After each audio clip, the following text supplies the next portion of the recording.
Salut les potos, aujourd'hui avec de telles machines, la mécanique devient de plus en plus compliquée. On est allé demander aux pros s'ils s'améliorent ou s'ils ont plutôt tendance à régresser. Allez, on y va. Anto, c'est quoi ton niveau en mécanique? Tu le situes comment? Depuis l'électronique, 2 sur 10. Et avant? Pas mal. Avant, c'était du 8 sur 10. Je pouvais tout faire sur mon vélo, à part peut-être le côté boîtier de pédalier où je m'aventurais pas.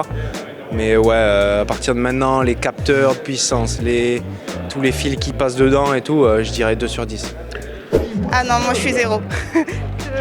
Je me contente de pédaler, moi. Tu purges pas les disques, non, tu changes pas ta chaîne, la tâche rapide, tu sais la trouver quand même? Même pas, non, moi vraiment je touche à rien. Mais dans l'équipe, tu te situes comment? Il y en a qui sont... Les nouvelles générations, c'est pire ou c'est mieux? C'est-à-dire les nouvelles générations, les nouveaux coureurs? Ouais. Ah non, eux, ils sont nuls, ils comprennent rien. Non, sérieux, ils sont sur leur téléphone toute la journée et ils n'ont pas le temps de regarder leur vélo, tu vois. C'est pour ça qu'on t'aime. Non mais c'est vrai, ils sont cons. Mais non, mais c'est vrai qu'avant, t'avais le côté un peu, tu vois, tu vas découvrir le matos, tu vois, mais là, franchement, c'est tellement compliqué maintenant, tu cherches même pas à comprendre, tu prends ce qu'on te donne et voilà. Bon. Nul. Non, ça va, je sais réparer une roue. Quand je suis crevée, je sais réparer. Après, faut pas m'en demander plus, quoi. Tu blesses? Tu sais monter un tu blesses? Absolument pas. Non, je sais pas. Lucas, c'est quoi ton niveau en mécanique? De 1 à 10. 4. Ça s'arrête à quoi? Changer une chambre à air Ça s'arrête si je casse la chaîne ou si je crève au bord de la route, j'arrive à rentrer à la maison, mais pas plus. Et la chaîne encore, il faut pas qu'elle casse et qu'il me reste 4 heures à faire, sinon il va y avoir des problèmes. On va dire 8. Ah voilà, l'ancienne génération, c'est ça qu'on veut. Ouais, c'est ça. Ouais, depuis que je suis gamin, mon père il avait un garage, donc tous les ans je démontais mon vélo de A à Z et puis je le passais dans la carrosserie de mon père pour le faire repeindre et puis je le remontais, donc j'étais habitué à bricoler le vélo, donc pas de soucis de ce côté-là. J'ai gagné le trophée des jeunes cyclistes en mécanique. Voilà. Quand j'avais 15 ans, non, même pas 12, 13. Donc voilà, en mécanique ça va, je me débrouille pas mal, mais c'est vraiment mon copain qui s'occupe de mon vélo tout le temps, c'est pas moi. Merci chérie. On salue Vincent. Ouais, 7 je pense. Ouais. Ah pas mal, donc dans l'équipe, quand ils ont besoin que les mécanos sont pas dispo, ils viennent te demander. Oui, je sais, pendant Paris-Roubaix, j'avais Connor Swift avec moi et ils avaient un problème mécanique. Et moi j'ai dit, tu dois pousser 10 secondes sur la manette et ça fonctionne, donc c'est pas mal, non? Quel niveau tu te situes en mécanique? Pas très élevé. Changer une chambre à air? Oui, ça va, j'ai les bases quand même, et puis j'ai quand même fait des études, donc j'ai la théorie, mais des fois pas trop la pratique. Je me mettrais 8 quand même. Ah, c'est bien ça. Ouais, j'ai toujours eu l'habitude de faire ma mécanique. Un petit clin d'œil à Monsieur Bonhomme qui m'a appris la mécanique quand je faisais du cyclocross. Et c'est vrai que j'ai pu travailler quelques temps chez lui en stagiaire. Et j'ai appris à monter mes cyclocross. Et c'est vrai qu'en cyclocross, on est souvent livré à soi-même. Donc c'est de là que j'ai pas eu le choix que de me mettre à la mécanique. Mais ça me plaît. Est-ce que tu confirmes mon impression? J'ai l'impression que les routiers 100%, ils sont nuls. Et ceux qui ont fait des disciplines annexes sont un petit peu meilleurs. Les pistards, on a entendu, cyclocross, VTT. Ouais, je vais pas mettre du monde à dos, mais je pense qu'en disant ça, ouais, c'est vrai qu'ils sont un peu nuls, clairement. Dans les stages, on le voit tout de suite, ceux qui mettent la main à la pâte, ouais, comme tu as dit, c'est ceux qui ont connu la démerde, quoi, les crossman, les pistards, quoi.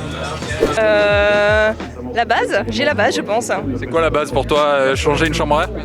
Oui, non mais ça quand même, sinon je serais... Non ouais, chambre à air, mais la seule mécanique que je sais faire, c'est régler mon fixe. Ah ça c'est bien. Là on voit l'école du fixie, c'est déjà pas mal. Quand c'était pas électrique, ça pouvait aller, mais là avec le DID tout ça, c'est pas trop pour moi. Et puis maintenant, je fais confiance aussi aux gens, donc j'avoue que je m'en préoccupe pas trop. Non.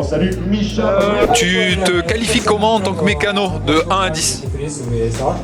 Ouais, je dirais 6,5, 7, parce que le vélo a évolué. Avant j'étais bon, j'aurais dit 8,5, mais maintenant voilà, faut savoir purger des freins et tout ça, ça devient compliqué. À la maison, on a un très bon mécano, un copain qui est très bon mécano, donc ça va très bien. Ouais, si te manque un truc, tu regardes les tutos de Lolo sur Discien en français, ça marche aussi. Ouais, voilà, c'est ce que je fais, je regarde les tutos et on apprend bien avec ça. 3. Attention, on tombe dans les clichés de la nouvelle génération qui sait rien faire sur un vélo, hein. Tu confirmes? Ouais, possible. Non, ça va, je sais quand même me débrouiller, mais ouais, il faut régler les vitesses, souvent je demande au mécano. Ouais, mais c'est les anciens qui chambrent pas mal, c'est pour ça que je te dis ça. Oula, très mauvaise. C'est-à-dire, ça s'arrête où à changer la chambre à air? Même, ouais, on va dire même presque avant ça, quoi. Graisser la chaîne. Ouais, je suis vraiment nulle. Heureusement que j'ai mon copain qui est mécanicien, sinon je ferais pas grand chose. Ah, il est mécano de métier carrément. Ouais, il est chez Total Energy, donc ils m'aident bien. Ah bah toi, t'as tout compris. Tom, de 1 à 10, à quel point t'es bon en mécanique? 2,5, c'est souvent mon père qui fait les vélos pour moi. D'ailleurs, il a commencé à avoir son atelier après journée tellement il était passionné par faire mon vélo parce que moi j'y arrive pas. Et justement, t'as pas envie d'apprendre un peu avec lui? Bah si, il m'a déjà un peu montré, mais chaque fois j'ai des tutos sur YouTube pour savoir comment faire quand je vais crever. Mais je prie pour jamais crever à l'entraînement. C'est quoi ta chaîne préférée pour les tutos? JCN en français, bien sûr. Bad. Shit. Il n'y a pas de mots, mais ouais, je m'y connais pas. Une chambre à air quand même, ça va? J'ai changé une roue, quoi. Enfin, ouais, changer la roue, changer la chambre à air, mais c'est tout. Qui est le meilleur en mécanique d'entre vous deux? Je pense que c'est toi quand même, non? Moi ça va, je me débrouille. C'est quoi, c'est les années pistard du coup? T'es obligé de savoir au moins changer une roue, recentrer, tendre la chaîne? Ouais, c'est peut-être ça, ouais, avec les clés, je sais un peu me débrouiller. Et toi, ça s'arrête où, Axel? Le truc de base, quoi, régler un dérailleur et après, compliqué, quoi. T'entends quoi par régler un dérailleur? Un DI2, ça va, tu sais? Oui, tu appuies sur les boutons, quoi. Pour changer les vitesses, ça s'appelle pas régler un dérailleur. Hein. Ouais, mais voilà, c'était un petit problème et tout. Je sais quand même, voilà, régler une butée, ça va. Bon, allez, sans nous donner des noms, il y en a qui sont vraiment très mauvais dans vos équipes respectives. Alors là, je peux dire, j'en ai aucune idée. Parce que nous, on touche pas nos vélos à la base. Donc, je sais pas, je peux pas dire. Ouais, c'est vrai que... On sait pas trop parce que finalement tu dis j'ai besoin de ça là, il y a ça qui marche pas, mais du coup on sait pas trop qui c'est le fautif un peu, qui c'est qui est pas très bon quoi. J'ai une bonne nouvelle, à la fin de cette vidéo, une fois qu'on l'aura monté, vous le saurez. On dit souvent que les VTTistes ils sont meilleurs en mécanique que les routiers, est-ce que c'est vrai? Ouais, c'est vrai. C'est vrai, ouais. En fait, en VTT, on a vraiment besoin de connaître notre vélo parce qu'en course, il peut nous arriver plein de choses et il n'y a pas toujours la voiture derrière nous, donc il faut savoir faire au moins le minimum. Ouais, du coup, tu chambres un peu tes collègues. Il y en a qui sont vraiment très mauvais dans l'équipe, qui savent pas changer, je sais pas, une chambre à air par exemple. Quand même pas, mais ouais, il y a des coureurs qui sont pas au point et c'est vrai que nous en VTT, on a envie de faire soi-même et dès qu'il y a un petit truc, on essaie de le résoudre soi-même avant d'appeler la voiture ou ça c'est un point positif, ouais. Bon, vous l'aurez compris, avec le passage de l'électronique au disque, certains coureurs en ont perdu leur mécanique. Néanmoins, on peut quand même noter que les anciennes générations ont l'air d'être franchement meilleures que les nouvelles. Et ceux qui viennent des disciplines alternatives qui demandent d'être un peu plus débrouillés niveau mécanique, comme le cyclocross ou la piste, sont carrément de meilleurs mécanos que les autres. Dites-nous en commentaire comment vous vous situez et si vous avez apprécié ce contenu, comme toujours, avec plus de suggestions pour les prochaines. Allez, on y va. En attendant, ne manquez pas les tutos du Potololo pour progresser. Salut!